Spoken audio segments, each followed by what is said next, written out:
আসসালামু আলাইকুম দর্শক, দারুণ মজাদার একটি স্ন্যাক্সের রেসিপি শেয়ার করব। তৈরি করে দেখাবো পটেটো রোল। এটি খুবই মজাদার, উপর থেকে একদম মুচমুচে এবং ভেতর থেকে অনেকটাই জুসি।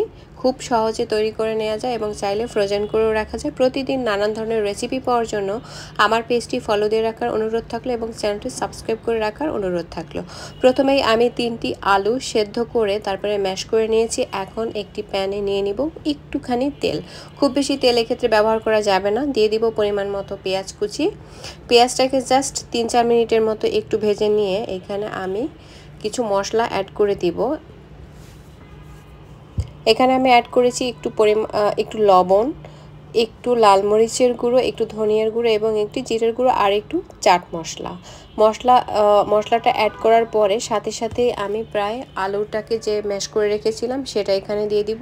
লক্ষ্য রাখতে হবে মশলাটা যাতে কোনোভাবেই পুড়ে না যায়, তাহলে কিন্তু এই পুরোটা খেতে ভালো লাগবে না। এখন মশলার সাথে আলুটাকে বেশ ভালো করে মিশিয়ে নিতে হবে।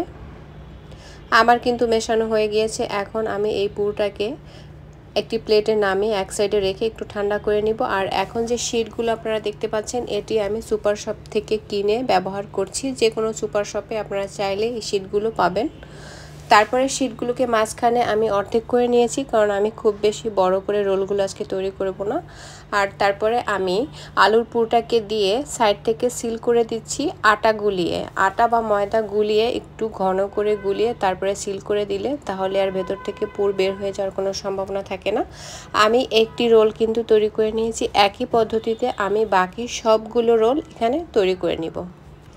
আমার কিন্তু সবগুলো রোল তৈরি করা হয়ে গিয়েছে। এই পর্যায়ে আপনারা এগুলোকে চাইলে ফ্রোজেন করে রাখতে পারেন, আবার চাইলে ভেজেও নিতে পারেন। আমি আজকে সবগুলোকেই ভেজে শেয়ার করছি।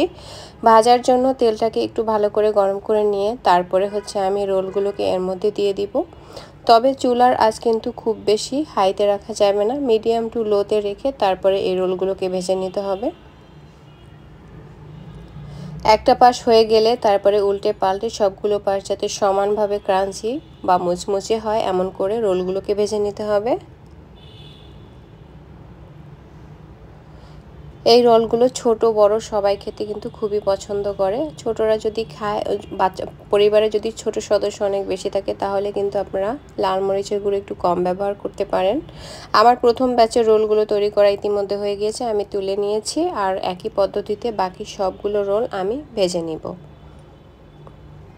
কথায় কথায় আমার সবগুলো রোল কিন্তু তৈরি করা হয়ে গিয়েছে। এখন আমি এগুলোকে যে কোনো ধরনের সসের সাথে পরিবেশন করে নিব। আমার রেসিপি ভালো লাগলে আমার পেজ